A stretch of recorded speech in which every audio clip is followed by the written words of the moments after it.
दोस्तों आज हम हाल ही में रिलीज मूवी दो पति एक्सप्लेन करने जा रहे हैं, जो कि एक क्राइम मिस्ट्री पर आधारित है और दो जुड़वा बहनों की कहानी है। इस मूवी में सारे किरदार बहुत ही अच्छी तरीके से निभाए गए हैं। वीडियो में आगे बढ़ने से पहले वीडियो को लाइक और वीडियो को शेयर और चैनल को सब्सक्राइब जरूर कर दे। चलिए आगे बढ़ते हैं। तो मूवी की शुरुआत में हमें एक ब्रिज दिखाया जाता है। ब्रिज के नीचे पुलिस और सारे रिपोर्टर इकट्ठा हो जाते हैं और वे देखते हैं कि एक कपल पैराग्लाइडिंग करते हुए नीचे की तरफ आ रहा होता है। शायद वह डिसबैलेंस हो गए थे, लेकिन देखने से मालूम होता है कि जो लड़का होता है वो लड़की को नीचे की ओर गिराने की कोशिश कर रहा होता है और लड़की अपने को बचाने की पूरी कोशिश करती है। और तभी वहाँ पे एक पुलिस इंस्पेक्टर आ जाती है और उन दोनों को कस्टडी में ले लिया जाता है। फिर वह पुलिस इंस्पेक्टर जो होती है वह उस लड़की से इस सब के बारे में पूछती है, लेकिन लड़की जो है वह पुलिस इंस्पेक्टर को कुछ भी नहीं बताती है और चुप ही रहती है। अब थोड़ी देर बाद में हमें दिखाया जाता है एक हिल पे पुलिस स्टेशन, जहाँ पे एक नई नई पुलिस इंस्पेक्टर जो है उसकी पोस्टिंग होती है, जिसका नाम विद्या ज्योति खन्ना होता है। वह अपने कलीग के साथ बात कर रही होती है, तभी लाइट चली जाती है और विद्या को उसके सीनियर के द्वारा उसके केबिन में बुलाया जाता है। और उस सीनियर जो होता है उसे कहता है कि यहाँ पे सर्दी बहुत है, इसलिए संभल के रहना, और तुम्हारी बार बार पोस्टिंग क्यों होती है इसका रीजन भी मुझे अच्छी तरीके से पता है कि तुम एक ऑनेस्ट पुलिस ऑफिसर हो और जो तुम जिस भी केस को अपने हाथ में लेती हो उसे पूरा करके ही रहती हो। इसीलिए मैं तुम्हारी ऑनेस्टी को देखकर तुम्हें पेट्रोलिंग की ड्यूटी देता हूँ, जो कि बिल्कुल भी अच्छी नहीं थी। अब अपने सीनियर ऑफिसर के लेक्चर सुनने के बाद जब विद्या ज्योति अपने केबिन में आती है तो उसे एक कॉल आता है जो कि डोमेस्टिक वायलेंस पर था, यानी कि किसी पति ने अपनी पत्नी को मारा था। कंप्लेंट सुनने के बाद कांस्टेबल कहता है कि मैडम अब आप वहाँ पे जाएंगी तो आपको मालूम होगा कि औरत जो है वो आपको कहेगी कि मेरे पति ने मुझे नहीं मारा है और ऐसा कुछ भी नहीं हुआ है। लेकिन विद्या ज्योति कहती है कि लेकिन हमारी ये ड्यूटी है, इसलिए हमें जाके देखना पड़ेगा। और जब विद्या ज्योति वहाँ पे जाके देखती है तो दरवाज़ा खुलता है और सौम्या सूद नाम की एक लड़की दरवाज़ा खोलती है और वहाँ पे उनकी माजी भी उसके साथ में खड़ी होती है। जब इंस्पेक्टर विद्या उनसे पूछताछ करती है तो सौम्या सूद कहती है कि मुझे इस बारे में कुछ नहीं पता, शायद मेरे पड़ोसी ने फ़ोन किया होगा। तभी इंस्पेक्टर उनसे पूछती है कि ये चोट आपको कैसे लगी, तो सौम्या कहती है कि मैं अलमीरा से टकरा गई थी, इसलिए मुझे ये चोट लगी है। विद्या भी वहाँ से चली आती है और अब जब सुबह कांस्टेबल जो है वो विद्या के घर आता है और उनसे कहता है कि मैडम स्टेशन जाना है, और विद्या भी अपना खाना पैक कर रही होती है। अब हमें यहाँ पे मालूम चलता है कि विद्या जो है वो एक बहुत ही स्ट्रिक्ट पुलिस ऑफिसर है, जो कि सारे रूल को फॉलो करती है और उसने अपने भाई को भी 6 महीने के लिए जेल में डाल दिया था। विद्या जो है अभी तक सिंगल है, उसकी एंगेजमेंट हो चुकी थी, लेकिन उसने अपने फियोंसे के सर पर मटका फोड़ दिया था क्योंकि शायद उसे उसके हिस्ट्री के बारे में कुछ पता चल गया था। और विद्या के अंदर ये सारे गुण जो थे वो उसके पिता से आए थे, जो कि एक जज थे, और उसकी माँ जो थी वो एक लॉयर थी और उसने खुद भी लॉयर की डिग्री ले रखी थी, जिसको वह अपने कमरे में सजा के रखती थी।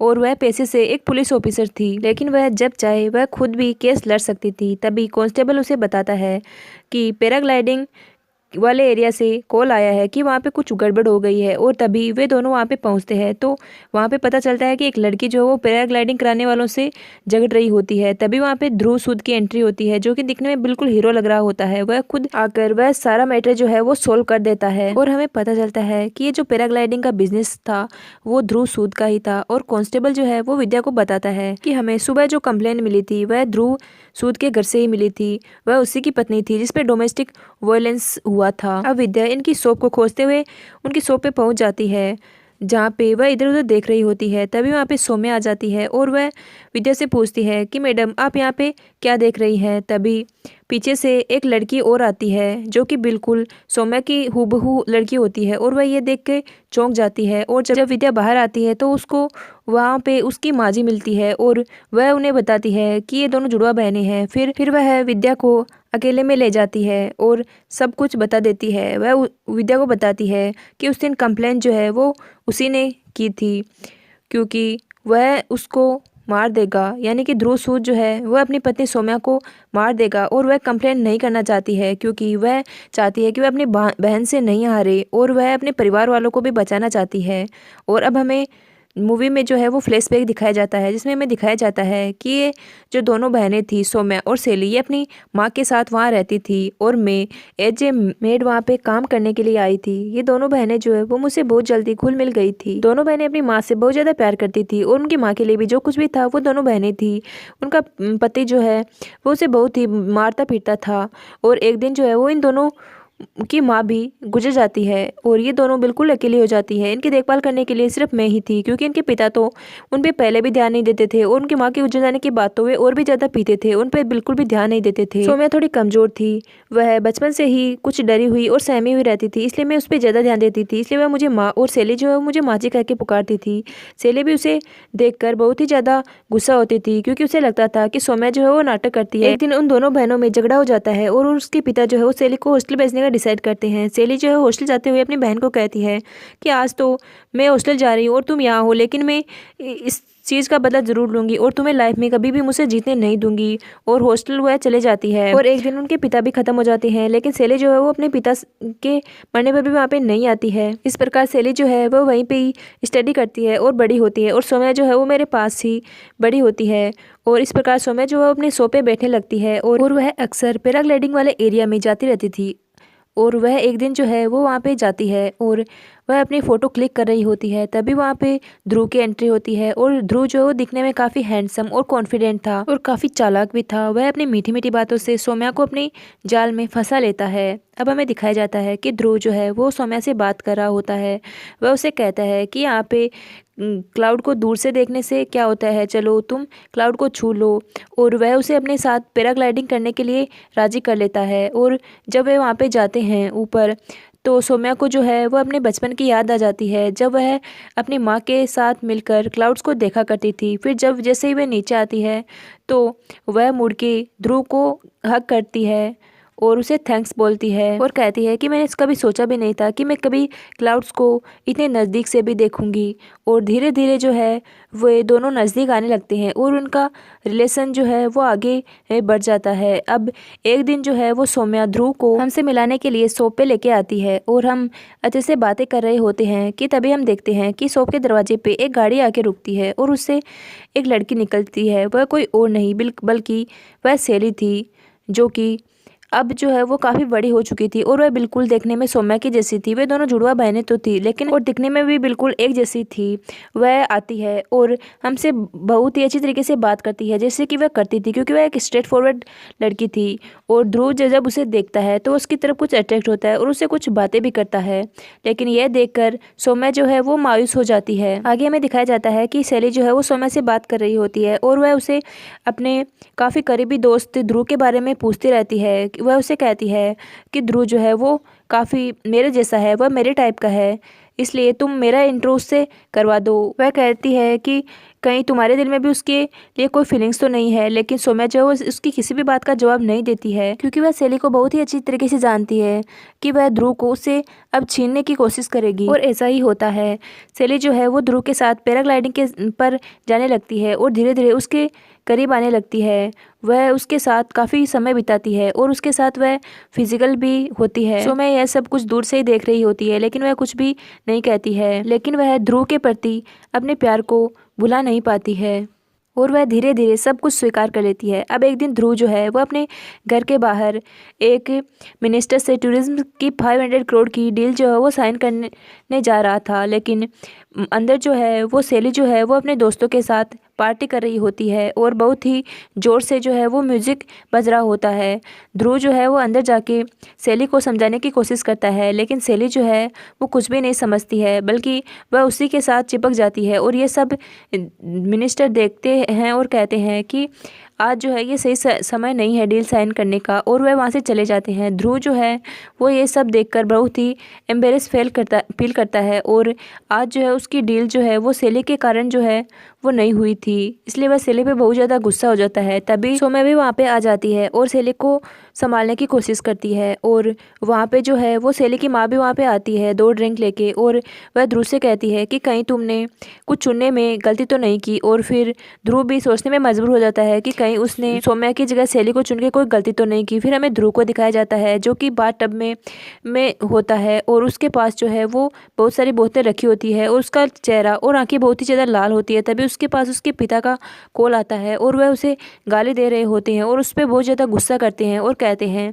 कि 500 करोड़ की डील जो है वो तुमने अपने हाथ से जाने दी। तुम एक लोनियाबाज हो और तुम्हारी माँ सही कहा करती थी कि तुम्हारी शादी जो है वो एक सुशील लड़की से करवा के तुम्हें सेटल कर दूँ ताकि तुम आगे अपना बिजनेस संभाल सको। और उसके पिता उसे ये भी कहते हैं कि तुम मेरे पैसों पे पल रहे हो और मेरे पैसों से ही लोनियाबाजी कर रही हो। ये सब सुन के ध्रुव को अपने पिता पे बहुत ज़्यादा गुस्सा आता है, लेकिन जैसे उसके हाथ बंधे हुए हो वह अपने पिता को कुछ भी नहीं कह पाता है। और फिर अब हमें आगे दिखाया जाता है कि अगली सुबह ध्रुव जो है वो पैराग्लाइडिंग पॉइंट पर पहुँचता है तो वहाँ पे सौम्या दौड़ती हुई आती है और उसे कहती है कि शैली जो है वो अभी नशे में है, वह अभी तक नहीं उठी है।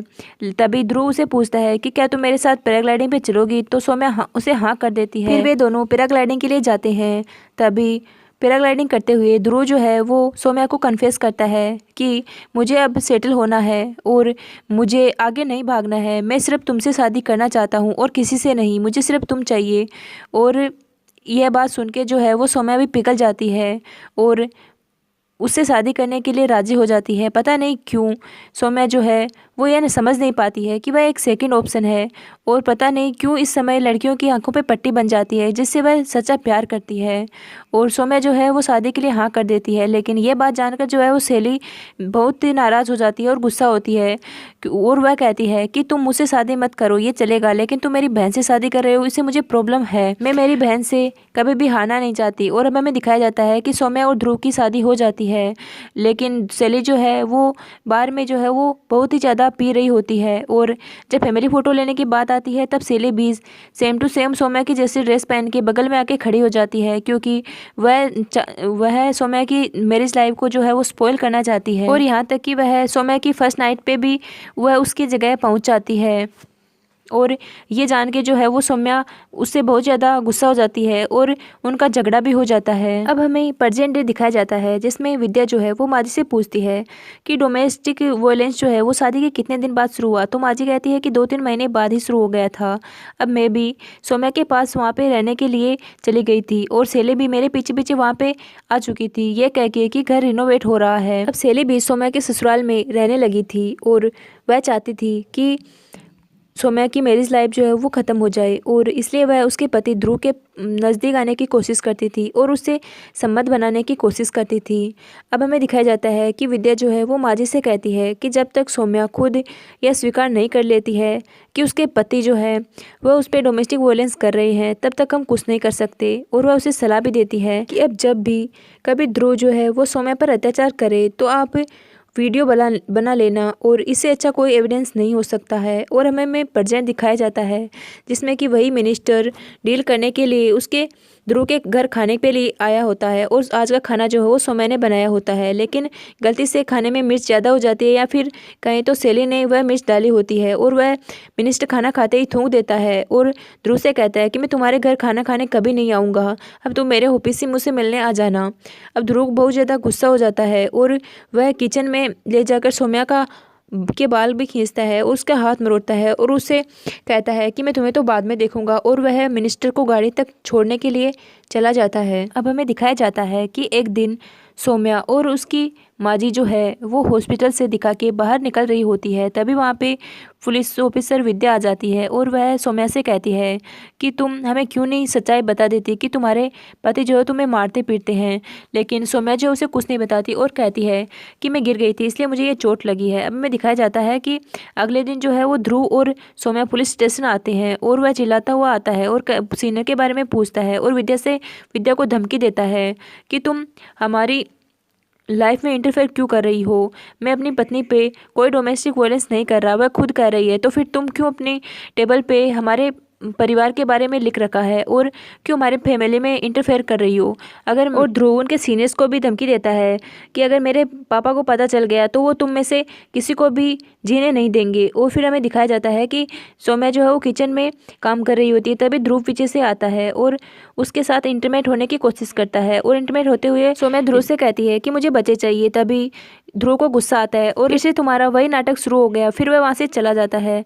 अब हमें आगे दिखाया जाता है कि माजी जो है वो सैली को कह रही होती है कि तुम अपनी बहन को समझाओ, वह मेरी बात तो सुनती नहीं है, वह उसे बहुत ज़्यादा मारता पीटता है, तुम्हें उसे समझाओ कि वह पुलिस में कंप्लेंट करे। तभी सैली कहती है वो तो बहुत ज़्यादा खुश है, देखो नीचे। और हमें दिखाया जाता है कि ध्रुव जो है वो सौम्या को से माफ़ी मांगता है और सौम्या जो है वो ध्रुव को माफ़ भी कर देती है। पता नहीं कैसा प्यार है उन दोनों का। वो माजी जो है वो सैली से कहती है कि तुम्हारे आने से इनकी ज़िंदगी और भी ज़्यादा ख़राब हो गई है, तुम क्यों नहीं इनकी ज़िंदगी से चली जाती। तब सैली कहती है कि मैं चली जाऊंगी, आप चिंता ना करें। फिर हमें दिखाया जाता है कि ध्रुव और सौम्या जो है वो फिर से एक साथ होते हैं और सौम्या सोचती है कि ध्रुव जो है वो उसने उसे माफ़ कर दिया है, इसलिए वह सब ठीक हो गया है। और वह फिर से बच्चों वाला टॉपिक उठाता है। फिर से ध्रुव बहुत ज़्यादा गुस्सा हो जाता है और उसे कहता है कि क्या तूने बच्चे बच्चे लगा रखा है, मैं अपना सारा टाइम जो है वो अपने बिजनेस पे स्पेंड करना चाहता हूँ, मेरे पास बच्चों के लिए टाइम नहीं है। और तुम अपनी इस बहन सैली की जैसे बिल्कुल नहीं हो, वह एक बिल्कुल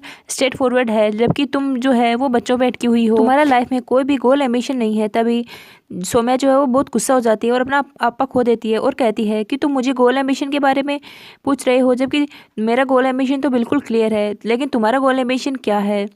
तुम तो अपने पापा की पैसों पे बिजनेस चला रही हो, जबकि तुम्हारा कुछ भी नहीं है। और ये सब सुन के जो है वो ध्रुव को बहुत ज़्यादा गुस्सा आ जाता है और वह उसको बहुत ज़्यादा मारने पीटने लगता है। और मारते मारते सौम्या जो सीढ़ियों से गिर जाती है और उसकी हालत बहुत नाजुक हो जाती है। तभी ध्रुव उसके पास आता है, उसे कहता है कि तुम मुझे क्यों गुस्सा दिलाती हो, तुम्हें पता है ना कि मैं अपने गुस्से में क्या कुछ कर देता हूँ। और फिर वह वहाँ से उसे ऐसी हालत में छोड़कर चला जाता है। फिर सौम्या खुद ही अपने आप को क्लीन करती है और अपने चोट को मेकअप से छुपा के डॉक्टर के पास दिखाने के लिए जाती है। और जब वापस आ रही होती है तो इंस्पेक्टर विद्या जो है ये सब कुछ देख रही होती है और फिर वह ये सब देख के अपने कांस्टेबल को कहती है कि तुम ध्रुव के बारे में जो भी पुराने केसेस हैं उनके बारे में जांच करो और पता करो कि इसके अमीर बाप ने इसके बारे में क्या क्या राज छुपा के रखे हैं। दूसरी तरफ माजी जो है वो ध्रुव को वार्न करती है कि आज के बाद अगर तुमने मेरी बेटी को हाथ पे लगाया तो मैं खुद जाके पुलिस में कंप्लेन कर दूंगी। लेकिन ध्रुव जो है वो काफ़ी आसानी से कह देता है कि मैं पुलिस से कह दूंगा कि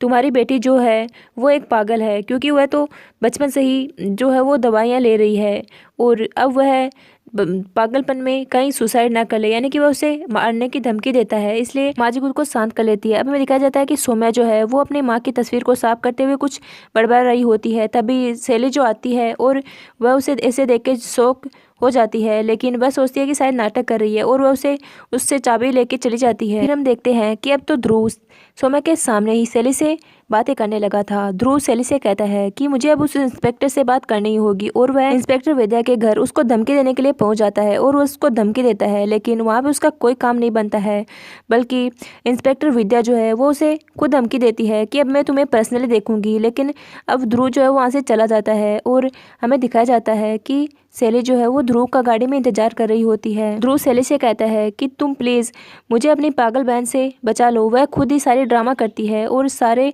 चोट करती है और खुद ही सीढ़ियों से गिर जाती है और ध्रुव रोते हुए सैली के कंधे पर सिर रख के रोने लगता है। और ये सब जो है वो इंस्पेक्टर विद्या जो है वो ऊपर से सब कुछ देख रही होती है। अब सुबह जो है वो ध्रुव और सौम्या को पुलिस स्टेशन बुलाया जाता है, क्योंकि ध्रुव ने जो है वो इंस्पेक्टर के घर जाकर उसको धमकी दी थी। और जब उनसे पूछताछ की जाती है तो सौम्या जो है वो टोटली डिनाइड कर देती है कि उसके पति ने उसको मारा पीटा नहीं है, बल्कि महज उसके साथ ये सब एक एक्सीडेंट था। और वह यह भी कहती है कि अब उनका एक बच्चा भी होने वाला है। इसके बारे में ध्रुव को कुछ भी पता नहीं था, लेकिन वह तब तो उसकी हाँ में हाँ भर लेता है। और जब वे वहाँ से चले जाते हैं तो ध्रुव जो है वो घर जाकर सौम्या से माफ़ी मांगता है और उसे आज के लिए थैंक्स भी बोलता है। और सौम्या जो उसे माफ़ कर देती है और उसे कहती है कि अब आगे की ज़िंदगी जो है वो एक नए सिरे से शुरू करेंगे और कल हम पैराग्लाइडिंग के लिए भी चलेंगे। तभी ध्रुव भी उसकी हाँ में हाँ कर देता है। और दूसरे दिन होली की पार्टी चल रही होती है, जिसमें ध्रुव जो है वो सैली के करीब आने की कोशिश करता है और दूर से ही सौम्या ये सब नोटिस कर रही होती है। और फिर वह ध्रुव से आके कहती है कि चलो हम पैराग्लाइडिंग पॉइंट पे चलते हैं। और फिर वे दोनों वहाँ पे पहुँच जाते हैं। और अब हमें ये सीन दिखाया जाता है जो सबसे पहले हमने आपको बताया था कि दो कपल पैराग्लाइडिंग करते हुए डिस्बैलेंस हो गए थे, यानी कि नीचे गिराने की कोशिश कर रहा था। और अब वहाँ पे सेले भी उस पॉइंट पे पहुँच जाती है और इंस्पेक्टर विद्या भी वहाँ पे मौजूद होती है और माजी भी वहाँ पे पहुँच जाती है और सब लोग जो है वो वीडियो बना रहे होते हैं। ये तो अब वीडियो में साफ था कि ध्रुव जो है वो सौम्या को गिराने की कोशिश कर रहा था। अब सौम्या खुद भी जाके पुलिस स्टेशन जाके ये सब बता देती है कि ध्रुव जो है उसके मारने की कोशिश कर रहा था और अब ध्रुव को जेल में बंद कर दिया जाता है और ध्रुव जो है वो जेल से चीखते हुए कहता है कि ये सब झूठ बोल रही है। और अब थोड़ी देर बाद उसके पिता भी वहाँ पे पहुँच जाते हैं और उसके पिता इतने पावरफुल होते हैं कि वह किसी भी वकील को खरीद सकते हैं।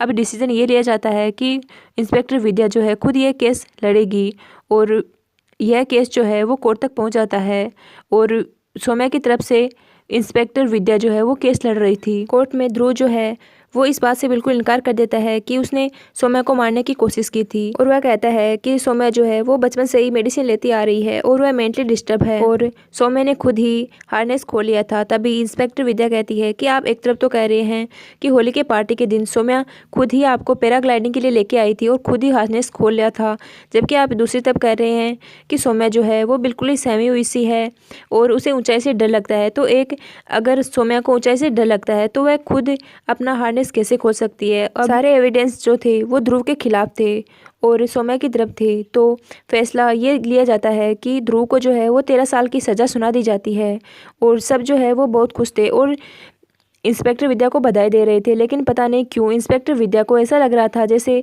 खुद ब खुद किसी ने उसके हाथ में सारे एविडेंस रख दिए हो, इसलिए वह और एविडेंस खोजने की कोशिश करती है। तभी हमें दूसरी तरफ दिखाया जाता है कि सेली जो है वो माँ जी से बात कर रही होती है और वह कहती है कि माँ जी, क्या मैंने जो किया वो सही किया। तभी माँ जी कहती है कि हाँ, तुमने जो किया वो बिल्कुल सही किया, क्योंकि तुम दोनों जुड़वा बहनें हो। अगर एक बहन को दर्द होगा तो दूसरी बहन उसकी मदद ज़रूर करेगी। अगर तुम्हारी जगह सौम्या होती तो वह भी बिल्कुल ऐसा ही करती। अब हमें फ्लैशबैक दिखाया जाता है। आपको याद होगा कि सौम्या जो है वो अपनी माँ की तस्वीर को साफ करते हुए बड़बड़ा रही थी। तभी जो है वो सेली वहाँ पे आती है और वह पीछे मुड़कर देखती है तो वह सुनती है कि सौम्या जो है वो कह रही थी कि माँ, मेरी वजह से ही आप मरी थी और अब मैं भी मरूंगी।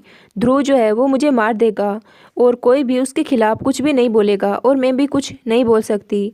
ये सब जो है वो सेली सुन रही होती है और सौम्या जो है वो ये भी कहती है कि मेरे मरने के बाद मेरे दोनों बच्चों का क्या होगा, सौम्या और सेली का। यानी कि वह मानसिक डिस्टर्ब हो चुकी थी और सेली ये सब समझ जाती है और उसको पता चलता है कि ध्रुव जो है वह सौम्या को बहुत ज़्यादा मारता फिरता है। और दूसरी तरफ इंस्पेक्टर विद्या जो है वो और सबूत खोजने के लिए ध्रुव के पास पहुंचती है और उसे पूछताछ करती है कि तुम पैराग्लाइडिंग जाने से पहले कहीं और गए थे। तो ध्रुव कहता है कि हम सिर्फ शॉप पर इनहेलर लेने के लिए रुके थे। तभी विद्या को धीरे धीरे सारा खेल समझ में आने लगता है और वह हंसने लगती है। उसको सब कुछ समझ में आ जाता है आखिर उस दिन हुआ क्या था। तो उस दिन हुआ ये था कि सौम्या और ध्रुव जब जा रहे थे तो बीच में शॉप पर इनहेलर लेने के लिए रुके थे। तब अंदर शॉप के अंदर सौम्या गई थी तो हूबहू कपड़े पहने हुए सेली तैयार थी और सौम्या की जगह सेली गाड़ी में आकर बैठी थी। और क्योंकि उसको ऊंचाई से डर नहीं लगता था इसलिए हार्नेस खोलने पर उसे कुछ भी नहीं हुआ था। और जब मेडिकल टेस्ट हुआ था तब भी दोनों को एक साथ जो है वो वॉशरूम जाना था। तब दोनों गई थी, तब दोनों ने कपड़े पहन लिए थे और मेडिकल टेस्ट जब हुआ तो जब दोनों का सेम ही था और किसी को भी कोई शक नहीं हुआ। ये सब जो है वो अब इंस्पेक्टर विद्या को पता चल चुका था और वह हंसते हुए ध्रुव को कहती है कि जो तुम्हें कोर्ट में बोलना था तुम उस टाइम नहीं बोले, शायद तुम बच सकते थे। और वह वहाँ से सीधा सौम्या के घर जाती है और वह देखती है कि वहाँ पे सेली और माजी दोनों आपस में बातें कर रही होती है और वह जाके उनको वार्न करती है कि मैं केस रीओपन करूंगी और तुम तीनों को सज़ा ज़रूर दिलाऊंगी। तुम तीनों ने मिलकर मुझे क्या बेवकूफ़ बनाया है, मैं तुमको सज़ा ज़रूर दिलाऊंगी। तभी सेली जो है उनके पीछे आती है और कहती है कि मैम, अगर आप ऐसा करती है तो मेरी बहन इसे मर जाएगी, क्योंकि ध्रुव खुद उसे मरवा देगा। और आप भी ये अच्छी तरीके से जानती है कि मेरी बहन के साथ ध्रुव ने कितना कुछ गलत किया था, उस पर डोमेस्टिक वायलेंस हो रहा था। तो फिर हमने क्या गलत किया? हाँ, हम तीनों ने जस्टिस के लिए ये सब झूठ बोला, लेकिन हमें ये करना पड़ा। अब हम आप पर छोड़ते हैं, चाहे तो आप केस रीओपन कर सकती है या फिर हमें ऐसे ही जाने दे सकती है, हमें खुशी की ज़िंदगी जीने दे सकती है। अब हमें आगे दिखाया जाता है कि इंस्पेक्टर विद्या ने जो है वो केस रीओपन कर दिया था और वह इससे पहले कि जज के सामने कुछ सबूत पेश करती उससे पहले ही सौम्या जो है वो कहती है कि मुझे कुछ कहना है और वह कटघरे में आके कुछ बोलना शुरू करती है। वह कहती है कि मेरी माँ के मरने की वजह एक मैं भी हूँ, क्योंकि जब भी मेरे पापा जो है वो मेरी माँ को मारते थे तो हम सब देखते थे, लेकिन हम कुछ नहीं कहते थे। हम सोचते थे कि ये फैमिली मैटर है और ये जल्दी सुलझ जाएगा, लेकिन कुछ ठीक नहीं हुआ और मेरी माँ जो है वो मार सह के अपने चोट को जो है वो मेकअप के जरिए छुपा लेती थी और हम सब कुछ भी नहीं कर पाए। मेरे चाचू भी ये सब देखते थे, लेकिन वो भी कुछ भी नहीं कहते थे। और एक दिन ऐसे ही मेरी माँ ने अपने प्राण त्याग दिए और जब पुलिस ने कुछ पूछा तो हम कुछ भी नहीं कह सके, क्योंकि मेरे चाचू ने मना कर दिया था कि हमें कुछ नहीं बोलना है और मैंने और अपनी मेरी बहन सहेली ने कुछ भी नहीं कहा। इसलिए मेरी माँ के मरने की वजह हम तीनों ही हैं। लेकिन जब आज ये सब मेरे साथ हुआ तो मुझ में हिम्मत आई। वैसे भी कहाँ औरतें इस मेल डोमेस्टिक सोसाइटी में बोल पाती है, कौन उनकी सुनता है। और लोग जो है वो दुहाई देती है कि समाज में बदनामी होगी, इसलिए सब चुप रहते हैं। लेकिन मैंने हिम्मत की और मैंने सब सच बताया। अब सब आपके हाथ में है कि आप हमें सजा देंगे या फिर हमें ऐसे ही खुशी से जीने देंगे। ये सब सौम्या जो है वो जज को नहीं बल्कि विद्या को बोल रही थी, क्योंकि वही सबूत पेश करने वाली थी। ये सब सुन के इंस्पेक्टर विद्या जो है वो सारे सबूत पेश नहीं करती है और वह भी समझ जाती है कि जो रूल बुक में सारे रूल लिखे हैं उन्हें फॉलो करना चाहिए, लेकिन हमेशा सच्चाई का भी साथ देना चाहिए, क्योंकि जो रूल लिखे रहते हैं वो कुछ चंद लोगों के लिए होते हैं जो कि अपने पैसों से या पावर से उनको चेंज भी कर सकते हैं। और इस प्रकार जो है इस मूवी का दी एंड हो जाता है। दोस्तों, अगर आपको मेरी एक्सप्लेनेशन अच्छी लगी हो तो वीडियो को लाइक और चैनल को सब्सक्राइब जरूर कर दे। धन्यवाद।